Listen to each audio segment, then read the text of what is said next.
RJD नेता और बिहार की पूर्व डिप्टी सीएम 2025 में होने वाले विधानसभा चुनाव में बड़ी कामयाबी का सपना देख रहे हैं। वह अगली बार सीएम बनने के प्रति आश्वस्त भी है। हालांकि ये उतना आसान नहीं है जितना वह सोचते हैं। सब कुछ जनता पर निर्भर है। जनता का कितना साथ उन्हें मिलेगा, उनकी कामयाबी उसी पर निर्भर करेगी। उन्हें 2020 के विधानसभा चुनाव में बड़ी कामयाबी मिली थी, लेकिन सीएम बनने लायक विधायकों की संख्या से कुछ ही कदम दूर रह गए थे। तब से ही उनके मन में सीएम बनने की इच्छा पनपती रही है। हालांकि बिहार में नीतीश को पटाकर महागठबंधन ने 10 अगस्त 2022 को सरकार बना ली थी। नीतीश कुमार ने 8वीं बार सीएम पद की शपथ ली थी। आरजेडी को भी सत्ता में भागीदारी का मौका मिल गया। तेजस्वी 2015 के बाद दूसरी बार डिप्टी सीएम बने। सत्ता का स्वाद तेजस्वी ने चख लिया, इसलिए अब उनकी नजर सीधे सीएम की कुर्सी पर है। हाल ही संपन्न लोकसभा चुनाव के दौरान वे इंडिया ब्लॉक के प्रत्याशियों के लिए वोट के लिए जितनी अपील करते रहे, उससे अधिक उनका जोर अगले विधानसभा में चुनाव में खुद को सीएम बनाने का आग्रह उनका होता था। लोकसभा चुनाव में इंडिया ब्लॉक को 9 सीटें मिलने के बाद तेजस्वी को मनोबल और बढ़ा है और अब उन्हें सीएम की कुर्सी ज्यादा दूर नहीं दिखती। तेजस्वी यादव ने अपने पिता आरजेडी सुप्रीमो लालू प्रसाद यादव से सियासत की बारीकियां समझते तो हैं, लेकिन उसमें 1990 के दौर की राजनीति व झलक अधिक दिखती है। लालू ने 90 के दशक में मंडल कमीशन और आरक्षण के आधार पर जातीय गोलबंदी की थी। उनका यह प्रयोग सफल भी रहा। लगातार 15 साल तक बिहार की सत्ता उनके ही परिवार में सिमटी रही। सामाजिक न्याय के नाम पर उन्होंने दलित पिछड़ों की जो गोलबंदी की, उसी की फसल वे काटते रहे। पर हर चीज की एक्सपायरी डेट होती है। तब लालू के साथ रहे नीतीश कुमार उस जातीय गोलबंदी से बाहर निकले और दूसरे प्रयास में ही लालू को चित कर दिया। 2005 से लालू घराने की राजनीति कुंद हुई तो उसे उभार का मौका 10 साल बाद 2015 में नीतीश के साथ आने पर ही मिल पाया। अरसा बाद लालू परिवार को सत्ता का स्वाद चखने को मिला।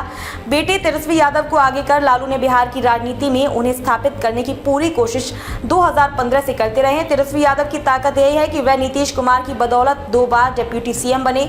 ये बात अलग है कि दोनों बार रिश्ते की मियाद लंबी नहीं रही। हाँ, इतना जरूर हुआ कि तेजस्वी को अपना व्यक्तित्व प्रदर्शित करने का नीतीश कुमार ने मंच मुहैया करा दिया। तेजस्वी ने पिता लालू की जातीय गोलबंदी के नुस्खे पर ही थोड़े संशोधन परिमार्जन के साथ काम किया। लालू ने एमवाई की गोलबंदी से राजनीतिक रोटियां सेकी तो तेजस्वी ने इसका दायरा बढ़ाते हुए अपनी पार्टी आरजेडी को A to Z की पार्टी बनाने की घोषणा की। बाद में तो तेजस्वी ने जातीय गोलबंदी को और परिमार्जित किया। बीएपी यानी बहुजन अगड़ा आदि आबादी और पुअर की अवधारणा बनाई। जातीय सामाजिक गोलबंदी के इन तमाम प्रयासों का नतीजा ये निकला कि इस बार लोकसभा चुनाव में इंडिया ब्लॉक के खाते में 9 सीटें आ गई। इससे वह ज्यादा उत्साहित हैं और अगले साल बिहार का सीएम बन जाने का अति विश्वास मन में पाले हुए हैं। पर वह भूल गए कि उनके दुश्मन भी अलग अलग तरीके से उन्हें शिकस्त देने के लिए अपनी रणनीति पर काम कर रहे हैं। चुनावी रणनीतिकार से सक्रिय राजनीति में कदम रखने जा रहे प्रशांत किशोर उर्फ पीके तेजस्वी के लिए परेशानी का सबब बनकर उभर रहे हैं। जाति धर्म का बंधन तोड़ लोगों की भागीदारी जिस तरह पीके की सभाओं बैठकों में होती रही है, उससे आरजेडी नेतृत्व भी चिंतित है। 6 जुलाई 2024 को आरजेडी के बिहार प्रदेश जगदानंद सिंह ने पार्टी पदाधिकारियों को पत्र लिखकर इस बारे में आगाह भी किया है। प्रशांत किशोर 2 अक्टूबर को पटना के ऐतिहासिक गांधी मैदान में अपनी जन स्वराज पार्टी को विधिवत लॉन्च करने वाले हैं। साल भर से वह बिहार के गांव-गांव घूमते रहे। संगठन का ढांचा उन्होंने पंचायत स्तर पर खड़ा कर लिया है। प्रशांत के निशाने पर नीतीश कुमार भी होते हैं, लेकिन जोरदार हमला वह लालू यादव और उनके बेटे तेजस्वी यादव पर ही करते हैं। जाहिर है कि उनके साथ जुड़े लोगों में लालू परिवार के प्रति नफरत का बीजारोपण होने लगा है। AIMIM के नेता असदुद्दीन ओवैसी भी आरजेडी से मुस्लिम वोटरों को अलग करने में लगे हैं। उन्होंने इसका ट्रेलर भी पिछले विधानसभा चुनाव में दिखा दिया था।